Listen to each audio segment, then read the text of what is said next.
ওদা তোমরা ভয় পাচ্ছ কেন? ওরা তো আমার দাবড়াচ্ছে। তবে দাদা খারাপ দাবড়াচ্ছে জানো, সবার ঘরের লোক, সবার নিজের লোক, আমার শ্বশুর শাশুড়ি শালা শালা। তবে দাদা হ্যাঁ, বাড়ি আসতে পারবে না, বাড়ি আসার কল নেই, কারণ ওই বীজ তো আমিও বাড়িতে রেখেছি। বাড়িতে যদি এসেছে একেবারে থেতে সেরে দেবে। এই যে নায়ক, আমি নায়ক ছিলাম, বিরাট নায়ক তো। কেন? গান কেউ শোনে না।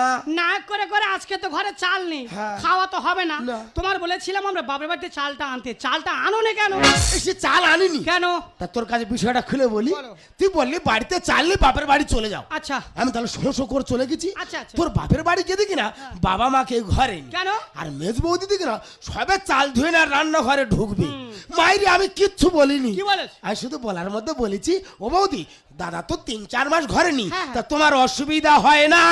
জানি বৌদি, আমি জানি আমার স্বামী, আমার দাদা ঘরে নি, আমার বৌদির অসুবিধা হয় কি না হয়, তোমার এত চুলকুনি কেন? আমার বললে মেরে বের করে দিতাম। এই তা আমি কি বলি, অসুবিধার কথা বলেছি? কি বলেছে? আমি বলতে চাইছি দাদা বাড়িতে নি, তা হ্যাঁ। তোমার বাজার টাজার করার অসুবিধা হয় না? এই দেখো বেঁধে চেনে সাপের হাঁচি, হ্যাঁ। তোমার কল আমি বুঝি না, তুমি তার চুলিকে ঘা করে দিয়া। এই না। তোমার এমনি সে বলেনি। হ্যাঁ। বৌদি আরেকটা কথা বলি, ভালো করে মুখটা চিনে রাখো, এই আমার স্বামী। হ্যাঁ। দাদা সব সময় বিরাট হাম বলে গল্প দেয়, জানো? এই কবে রে? বলে আমি গাজনের নায়ক করি। হ্যাঁ। আর সত্যি কথা বলতে আমার স্বামী নায়ক করে বাবু, আমার জীবনে আমি কোনদিন চোখে দেখিনি। কি হয়েছে? বলতে বলতে তোমাদের এই বারাইপুরে গান পড়েছে, আমি বলি ও যখন নায়ক করে আজকে দেখবো, তাহলে আমার মা, আমার বৌদি, আমার জায়েদের বলে রেডি করেছি, তাহলে আসরে যাওয়ার আগে সবার আগে জায়গা পেতে আমি বসেছি। আসরে ঘন্টা পড়েছে, সবাই উঠছে, ও যে নায়ক ও আর ওঠে না। আমি বলি বাবা, যে নায়ক হয় সে তো দলের মেন, সে তো মাঝি, তাহলে নায়ক ওঠে না কেন? তারপরে গিন্নুম ঘরের পিছনে গিয়ে দেখি ও বাঘ সেজে আছে, আর 4টে কুকুর কামড়ে মেরে দেয়। ও সর্বনাশ!